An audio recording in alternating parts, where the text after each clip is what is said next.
amigos e amigas. Iniciaremos nosso culto do Evangelho do Lar com a prece inicial e para preparo vamos usar um conselho de Emmanuel que está no livro Recados do Além, capítulo 31, que tem como título Receita.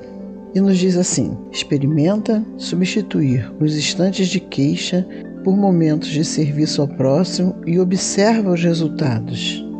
E é com esse bom conselho que vamos unir nossas mentes, nossos corações em oração, dizendo assim: Senhor Jesus, amigo e irmão maior, ao iniciarmos nosso culto, agradecemos, Senhor, a oportunidade e pedimos suas bênçãos para nós, para os nossos familiares, para os que estão em nossos pensamentos, que em Teu nome, sobretudo em nome de Deus, possamos iniciar nosso culto do Evangelho no Lar. Que assim seja, graças a Deus.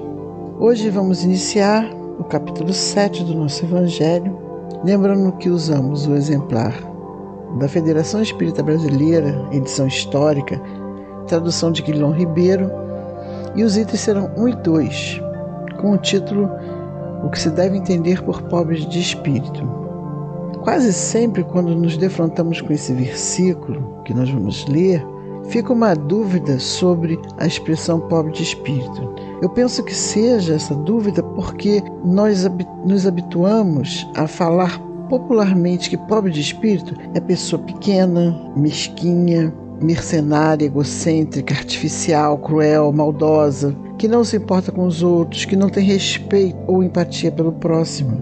E é esse conceito popular de pobre de espírito que causa uma estranheza na nossa mente, no nosso coração, quando Jesus indica que os bem-aventurados, os que terão um bom resultado de sua caminhada aqui na vida terrena, são os pobres de espíritos. E sendo assim, de fato, o que Jesus quis dizer por pobre de espírito? Pensamos, refletimos no tema e chegamos a uma conclusão que pode ser assim: são as pessoas que não querem ser o centro das atenções no sentido material, que não buscam só o seu destaque individual, trabalham pelo bem coletivo, pelo bem do próximo, mesmo que isso venha incomodar sua própria vida. Os pobres de espírito são as pessoas que buscam conhecimento, a riqueza, deixando as aparências exteriores em segundo plano. Essas pessoas cultivam a humildade e a caridade, por isso o reino dos céus será delas. Mas, meu Deus, o que seria reino dos céus? Reino dos céus não é um local físico, não é uma cidade, não é o céu material do nosso planeta. Reino dos céus é um estado de espírito, e como estado de espírito pode ser conseguido através mesmo dos nossos atos até nessa vida, com a aplicação dos ensinos de Jesus no nosso dia a dia, com esforço, vencendo as nossas más inclinações, nós perceberemos que entramos num estado, mesmo que inicialmente tímido, pequeno, com uma sensação de paz e de felicidades interiores, mas lembrando que esse estado só se adquire com humildade de coração. E é nesse sentimento de humildade que nós reconheceremos os nossos erros, nossos defeitos, e veremos que temos necessidade de melhorarmos espiritualmente, nossa melhoria interior. E assim passamos a entender que esse estado de paz e felicidade interior é o reino de Deus em nós, dentro de nós. Então, trocando em miúdos, nós podemos sugerir que os que se mostrarem humildes de coração e caridosos, trabalhando pela sua reforma espiritual, sua reforma íntima, vivendo no mundo sem se apegar às coisas materiais, valorizando o espiritual, buscando as riquezas espirituais e não as materiais, terá implantado em seu coração um reino de paz e felicidade, um reino dos céus. Então, baseado nisso, nós vamos à leitura do texto propriamente dito. Item 1. Bem-aventurados os pobres de espírito, pois que deles é o reino dos céus. São Mateus capítulo 5, versículo 3. Item 2. A incredulidade zombou desta máxima: bem-aventurados os pobres de espírito, como tem zombado de muitas outras coisas que não compreende. Por pobres de espírito, Jesus não entende os baldos, os que carecem de inteligência, mas os humildes, tanto que diz ser para estes o reino dos céus e não para os orgulhosos. Os homens de saber e de espírito no entender do mundo formam geralmente tão alto conceito de si próprios e de sua superioridade que consideram as coisas divinas como indignas de lhes merecer a atenção. Concentrando sobre si mesmos os seus olhares, eles não os podem elevar até Deus. Essa tendência de se acreditarem superior a tudo, muito a miúde, os leva a negar aquilo que, estando-lhes acima, os depreciaria, a negar até mesmo a divindade.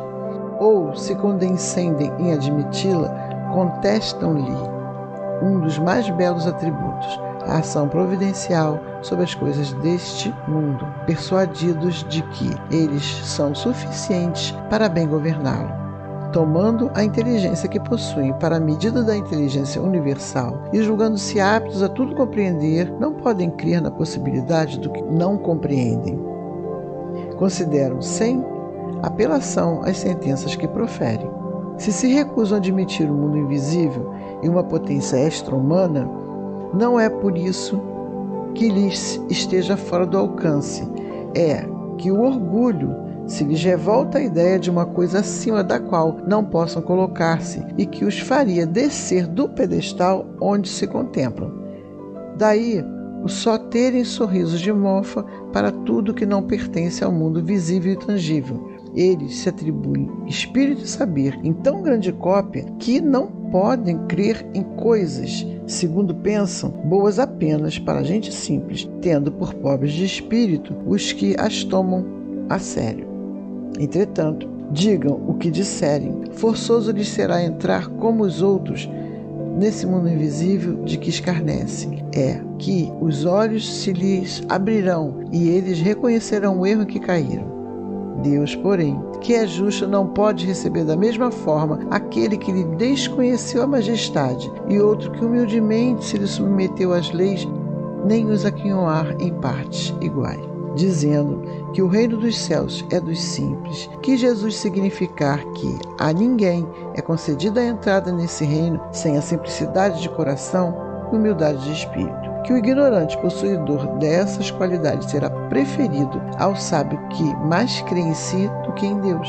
Em todas as circunstâncias, Jesus põe a humildade na categoria das virtudes que aproximam de Deus e o orgulho entre os vícios que dele afastam a criatura.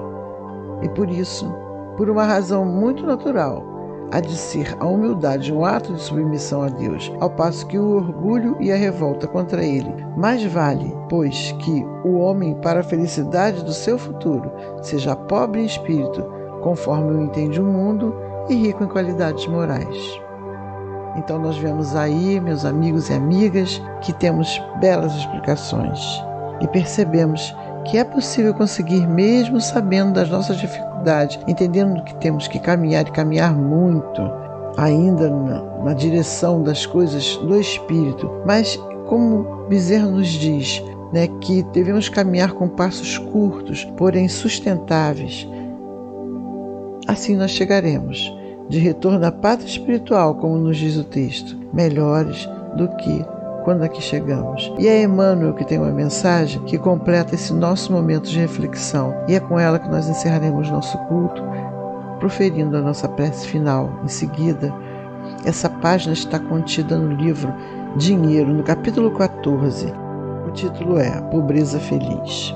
Quem se empobrece de ambições inferiores adquire a luz que nasce da sede da perfeição espiritual. Quem se empobrece de orgulho encontra a fonte oculta da humildade vitoriosa. Quem se empobrece de exigências da vida física recebe os tesouros inapreciáveis da alma. Quem se empobrece de aflições inúteis em torno das posses efêmeras da terra surpreende a riqueza da paz em si mesmo. Quem se empobrece da vaidade amealha as bênçãos do serviço. Quem se empobrece da ignorância ilumina-se com a chama da sabedoria.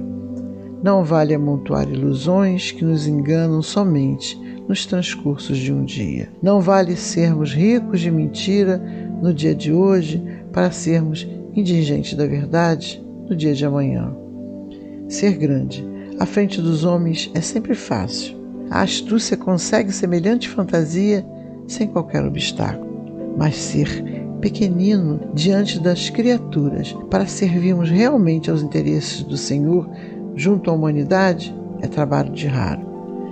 Bem-aventurado será sempre a pobreza, que sabe se enriquecer de luz para a imortalidade, porque o rico ocioso da terra é o indigente da vida mais alta, e o pobre esclarecido do mundo é o espírito enobrecido das esferas superiores, que será aproveitado na extensão da obra de Deus. Vamos assim, com essas palavras de Emmanuel, finalizar o nosso culto, unindo nossas mentes e nossos corações, dizendo assim: Jesus amigo, bom mestre, que nos deixou tão bons ensinamentos que nos trazem paz, felicidade. Senhor, nós pedimos o nosso seu amparo, a sua proteção amiga para nós, para os nossos corações, para os nossos familiares, para todos aqueles, Senhor, que sabemos sofrem das doenças físicas e das doenças da alma, principalmente das doenças da alma. Nós pedimos, Senhor, que cada coração nesse momento chora a desesperança, o desencanto da vida, possa perceber a sua mão amiga, a sua presença divina, de conforto, de força, de coragem, para que possamos vencer a nós mesmos, vencer as nossas más inclinações, vencer as nossas incertezas e confiar, entregar em Tuas mãos o nosso destino, sabendo, Senhor, que as recompensas para o nosso coração, para a nossa alma, serão a paz e a felicidade. Nos ajude, Senhor, no nosso trajeto, nessa vida e na vida espiritual. Pedimos por todos aqueles que nesse momento estão nos nossos pensamentos, por todos aqueles que estão sofrendo.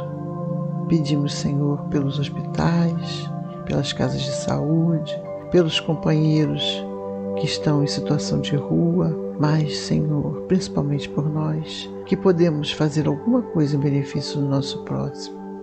Que fortaleça, Senhor, em nós essa confiança e essa coragem de sermos mais amigos, de sermos mais caridosos.